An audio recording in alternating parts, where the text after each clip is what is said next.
Hello, everyone. This is Herman Vargas, co-chair of the Digital Resources and Innovation Committee. I am here with Carol Herney, president of the POD Network, who will tell us a little bit about inclusivity measures for the POD 2022 annual conference, more specifically, or starting with in-person microphone use and live interpretation during the in-person conference. Well, thanks for having me, Herman.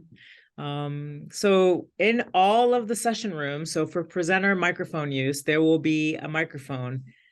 Here's my message. Please use this microphone. It is really important, regardless of the number of participants that are in the room or your ability to project. Some people have hearing impairments that are not obvious and will appreciate the use of microphones.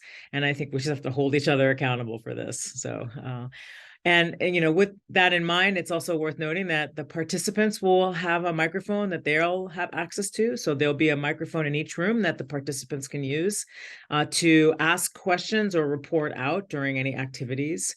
When fielding questions for participants who are not using a mic, please repeat the question for the entire group before responding, which might happen if your session is really large and you can't get the microphone to everyone. So that's really some good advice. And then finally, if sign language interpreters are going to be in your room during your presentation, you'll be notified ahead of time.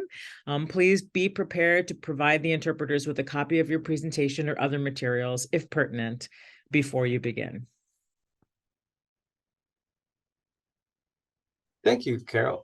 What kind of information would you like to share about session preparation and communication strategies that people could use? Just a few ideas here. It's always important to keep in mind that you want to speak clearly and at a moderate pace.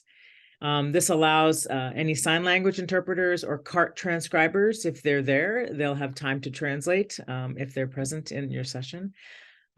I think it's also worth, when you're presenting, to describe any slides and graphics briefly. Like, this slide covers these 3 points, so that if you are unable to see the slide clearly, you have a sense of what is on that slide.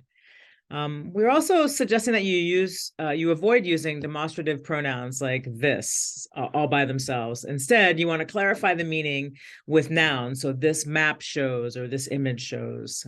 It's kind of like the in-person version of alt text, right?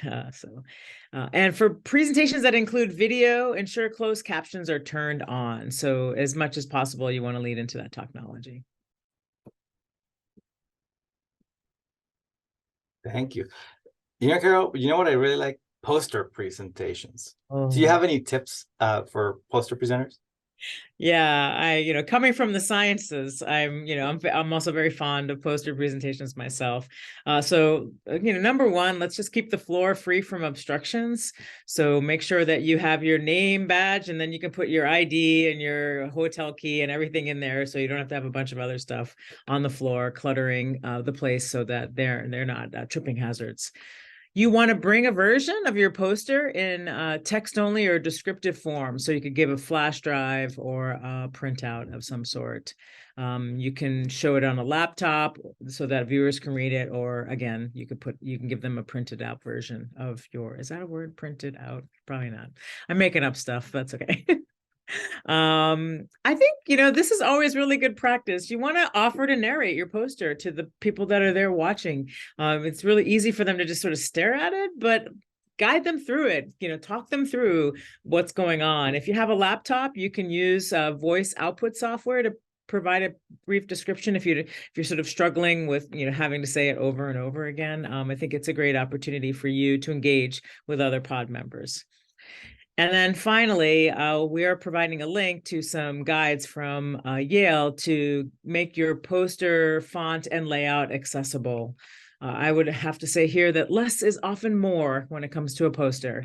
And this guide provides some very specific suggestions around the best ways to create a poster for your poster session.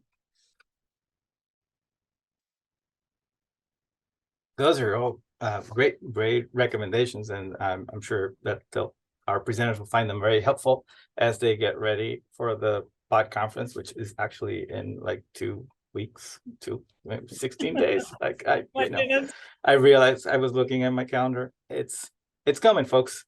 It is. So we're hoping that this will give you all the information that you need to get ready for that.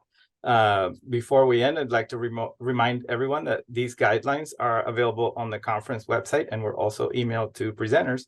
And that if you need it, we will have a reference document that has simple text versions of the links to the websites and the other resources that we've mentioned, so that you can access them there. Thank you very much, Carol, and Hey, thanks we'll a see lot. everybody in Seattle. Take care. Safe travels.